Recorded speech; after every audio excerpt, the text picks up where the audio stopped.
Cinema ఇండస్ట్రీకి వెళ్ళిపోయాను. అబ్బో పిచ్చోళ్ళ మారిపోయి సినిమాలో సంగీతం వాయించడం మొదలుపెట్టా. పాస్టర్ గారు అబ్బాయినే, కానీ నాకు అది అబ్బలేదు, నాకు ఆ భక్తి అబ్బలేదు, బాగా పెంచలేదంటే బ్రహ్మాండంగా పెంచారు. సినిమా చూస్తే తుక్కు కింద వాయించేసేవారు. అట్లాంటి నేను సినిమా అంటే ఏంటో తెలీదు, సినిమా హాల్ అంటే ఏంటో తెలీదు. అదేదో సాతాను కృపను బట్టి ఎక్కడ దాకా వెళ్ళిపోయాను, సినిమా ఇండస్ట్రీ దాకా వెళ్ళిపోయాను.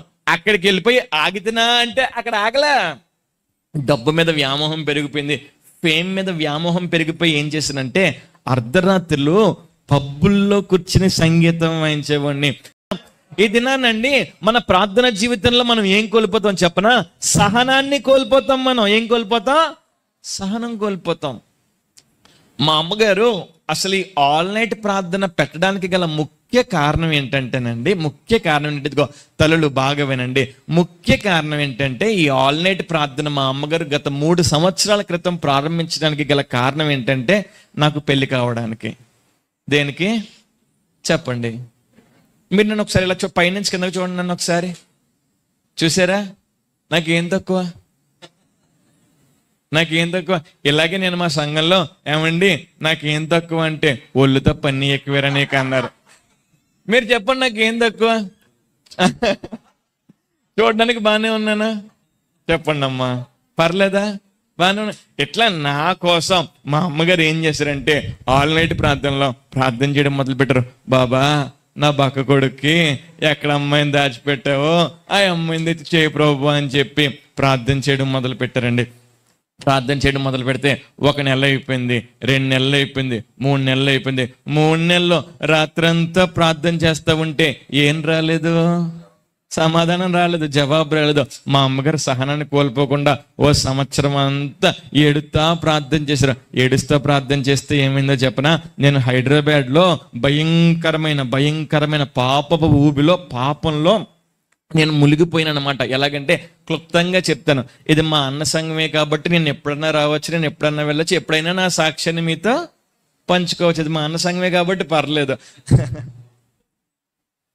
హైదరాబాద్లో ఎంత భయంకరంగా అయిపోయిందంటేనండి, ఒక సినిమా ప్రొడ్యూస్ అవ్వాలంటే 5 ప్రముఖులు ఉండాలి.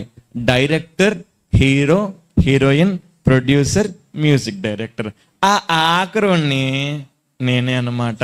డబ్బు మీద వ్యామోహంతో సేవ చేయకూడదన్న తలంపుతో నేను ఏం చేశానంటే సినిమా ఇండస్ట్రీకి వెళ్ళిపోయాను. అబ్బో పిచ్చోళ్ళ మారిపోయి సినిమాలో సంగీతం వాయించడం మొదలుపెట్టా. పాస్టర్ గారు అబ్బాయినే, కానీ నాకు అది అబ్బలేదు, నాకు ఆ భక్తి అబ్బలేదు, బాగా పెంచలేదంటే బ్రహ్మాండంగా పెంచారు. సినిమా చూస్తే తుక్కు కింద వాయించేసేవారు.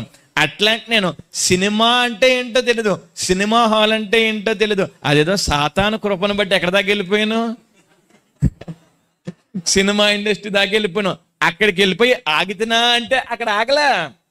డబ్బు మీద వ్యామోహం పెరిగిపోయింది, ఫేమ్ మీద వ్యామోహం పెరిగిపోయి ఏం చేశానంటే అర్ధరాత్రులు పబ్బుల్లో కూర్చుని సంగీతం వాయించేవాడిని. సౌలుకు దెయ్యం పట్టినప్పుడు దావీదు చమత్కారంగా వాయిస్తా ఉంటే సౌలుకు పట్టిన దురాత్మ పోయేది. అదే మనం కీబోర్డ్ పట్టుకుని వాయించామనుకోండి, పారిపోయిన దురాత్మలన్నీ వచ్చేసాయి.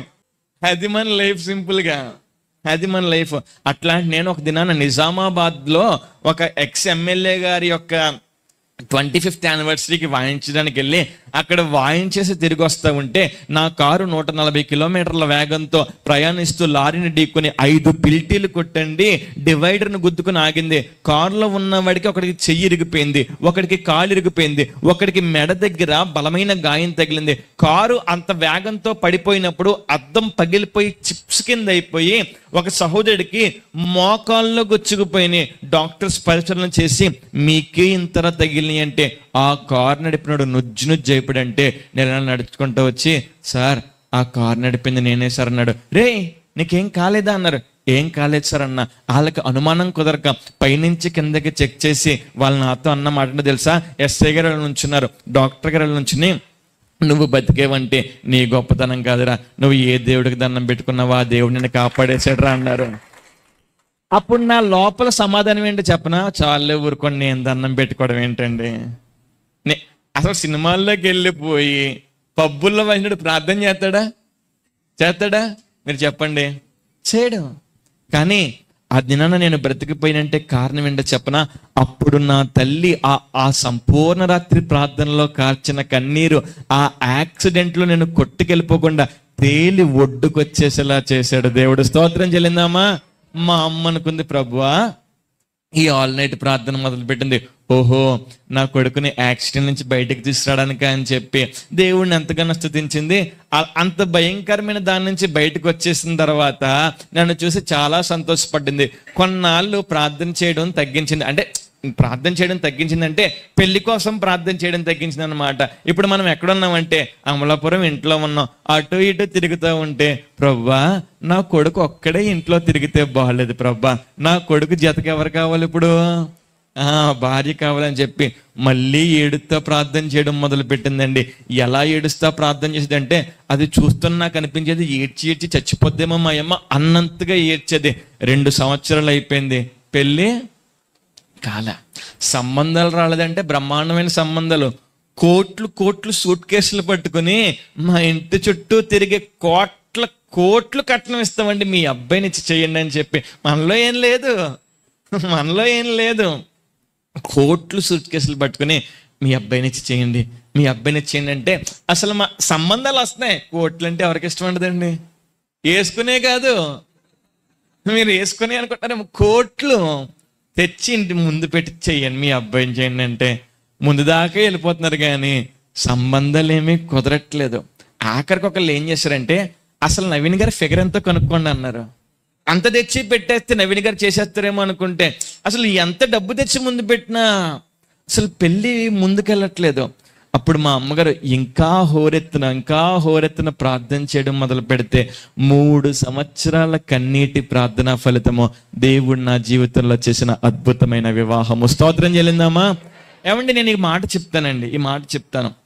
ఈ 3 సంవత్సరాల్లో, ఈ 3 years లో ఎక్కడైనా బహుశా మా అమ్మగారు ప్రార్థన గనక ఆపి ఉంటే, if you stop the prayer, ఒకవేళ గనక ప్రార్థన ఆపి ఉంటే ఇది నా జీవితంలో మేబీ అంత మంచి భార్య ఉండేది కాదేమో. ఎంత ఎదురు కట్నం ఇచ్చినా నా భార్యకి తక్కువేనండి, ఎంత ఎదురు కట్నం ఇచ్చినా నా భార్యకి తక్కువే. ఇది యూట్యూబ్లో ఒక్కొక్క వాక్యం పెడతా ఉంటే 10 లక్షలు 15 లక్షల మంది చూస్తున్నారు. పెళ్లి కాకముందు మా వాక్యం 5,000 మంది కూడా చూసేవారు కాదు. ఇప్పుడు ఒక్కొక్క వాక్యం పెడతా ఉంటే 10 లక్షలు 15 లక్షల మంది చూస్తున్నారు. ప్రభువా ఎంతలా నువ్వు మమ్మల్ని ఆశీర్వదించవని చెప్పి ఒక్కసారి వెనక్కి తిరిగి చూసుకుంటే ఆ వెనకాల ఏముందో చెప్పనా? 3 సంవత్సరాల కన్నీటి ప్రార్థన. ఎబ్బేజు ప్రార్థన అదేనండి, ఎబ్బేజు ప్రార్థన అదే. తాను ప్రార్థన చేసేది పొందుకునేంత వరకు ఎబ్బేజు ఏం ఆపలేదో చెప్పనా? ప్రార్థన ఆపలేదు. ఇది మీ క్షేమం కోరి నేను చెప్పే మాట ఏంటో చెప్పనా? ఇది నువ్వు ఏ ఆశ కోల్పోయి వచ్చావు? అప్పులు ఎక్కువైపోయి వచ్చావా? లేదంటే కుటుంబ సమస్యలతో వచ్చావా? లేదంటే ఇదిగో నీ బిడ్డ భవిష్యత్తు బాగోకి వచ్చావా? నువ్వేం చేయాలో చెప్పనా? నీ బిడ్డ భవిష్యత్తు బాగోడం నువ్వు కల్లారా చూసేంత వరకు తల్లి నువ్వు ప్రార్థన ఆపకూడదు. నువ్వు ప్రార్థన ఆపకుండా నువ్వు ప్రార్థిస్తా ఉన్నావనుకో, నా జీవితంలో జరిగిన కార్యము ఒక దినాన్న మీ కళ్ళారా చూస్తూ ఉండగా మీ జీవితాల్లో, మీ బిడ్డల జీవితాల్లో కూడా దేవుడు జరిగిస్తాడు. దానికి మనకు ఉండాల్సింది ఏంటి అంటే పట్టు వదలని ప్రార్థన. చెప్పండి ఏంటి? గట్టిగా చెప్పండి. ఎబ్బేజు దగ్గర ఏముందంటేనండి పట్టు వదలని ప్రార్థన ఉంది. ప్రార్థన చేసాడు ఏమనంటే, తండ్రి నువ్వు నన్ను ఆశీర్వదించు. ఆశీర్వాదం రాలే, 3 నెలలు అయిపోయింది, ఆశీర్వాదం రాలే, సంవత్సరం అయిపోయింది, ఆశీర్వాదం రాలే. కానీ ఆశీర్వాదం వచ్చేంత వరకు ఎబ్బేజు ప్రార్థన ఆగలేదు. సరిహద్దు విశాలపరచబడాలని చెప్పి ఎబ్బేజు ప్రార్థన చేశాడు. సంవత్సరం అయిపోయింది, సరిహద్దు విశాలపరచబడలా. సరిహద్దు విశాలపరచబడేంత వరకు ఎబ్బేజు ప్రార్థన చేశాడు. ఈ దినాన్న పట్టు వదలని ప్రార్థన కనుక నీ ధ్యేయంగా ఉంటే, పట్టు వదలని నీ ధ్యేయాన్ని చూసి ఒక దినాన్న బలమైన కార్యాలు మీ జీవితాల్లో జరుగుతాయి. స్తోత్రం చెల్లిందామా?